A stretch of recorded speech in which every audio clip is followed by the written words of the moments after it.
This is the only principle you need to make significant progress every single time you practice the piano.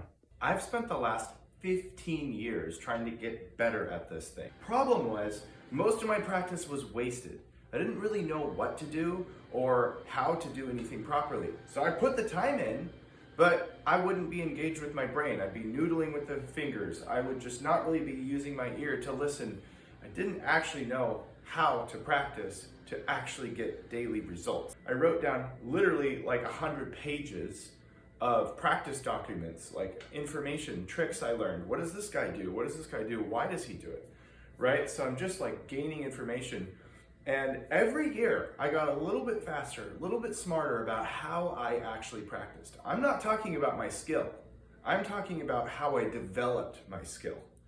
That is something that is so underdeveloped in most people, is this ability to actually save time while getting better results. And it was only when I discovered this principle that I really realized what was going on. This visualizes the concept perfectly. Now I quote here that the image is from Lido Dittmar's book, The Art of Practice. I highly recommend you check that out. Lido is a good friend of mine. He is a world-class juggler in Cirque du Soleil and actually holds a world record for the most pins at one time. It's 11. So he learned these principles on his own. I learned these principles on my own. He put it in a book, and then I kind of systematized it in terms of the piano. So here's what we're looking at here. It's his chart. It's the 90-10 rule, or what could also be called the 80-20 rule. Does it sound familiar where you're playing along something, it feels pretty good. It's not fully mastered, but you start to just feel like, I never get that last 10%. Like no matter how many hours I put in, it's always a few mistakes, always a little memory slip, always a little bit shaky. You actually cannot get the last 10% until you have tried something harder that will then make the last 10% automatically easier.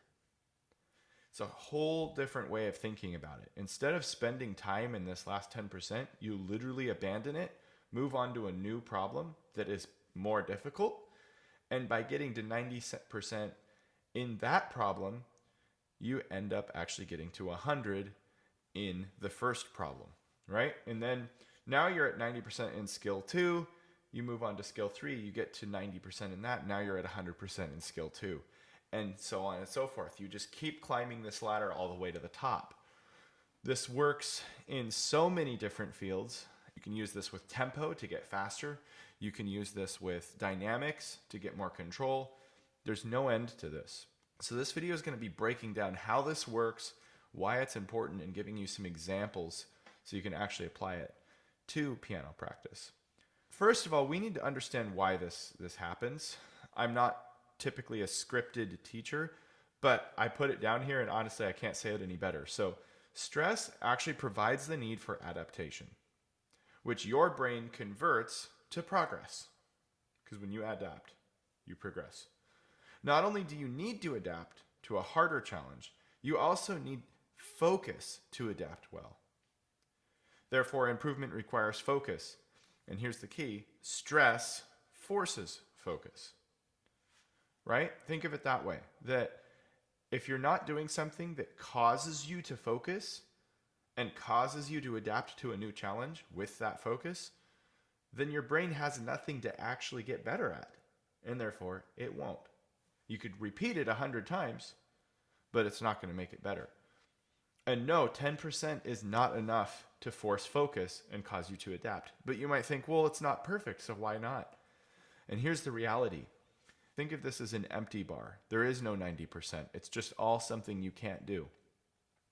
Isn't it easier to solve the last 10 than the first 90? No.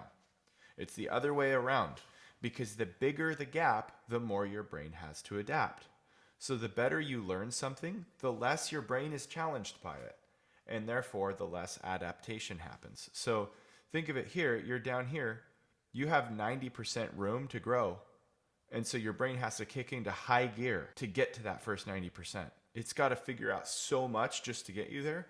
And then in the last 10, your brain's like, that's only 1/9 of the problem I just solved. I'm just not going to pay attention.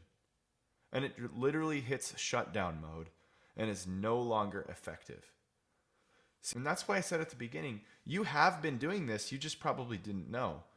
But the first piano lesson you had no experience, and your teacher probably showed you like middle C or some fingerings or something. And right there, you're having to use single fingers to play one key. At that point, that was a huge skill you hadn't developed. Your brain had to adapt, so it learned it. Then that got a little easier, and then you learned something harder, and so on and so forth. When you have progressed in your past, you've done it this way. When you have not progressed, it's because you're not pushing yourself to the next skill and causing that skill to then flood down and make everything under it easier. This is it right here. This is the video that causes everything to feel much easier in your progress. If you found this helpful, I have a 3-hour video course breaking down the complete practice habits and routines of piano professionals. Look at the comments to get more information.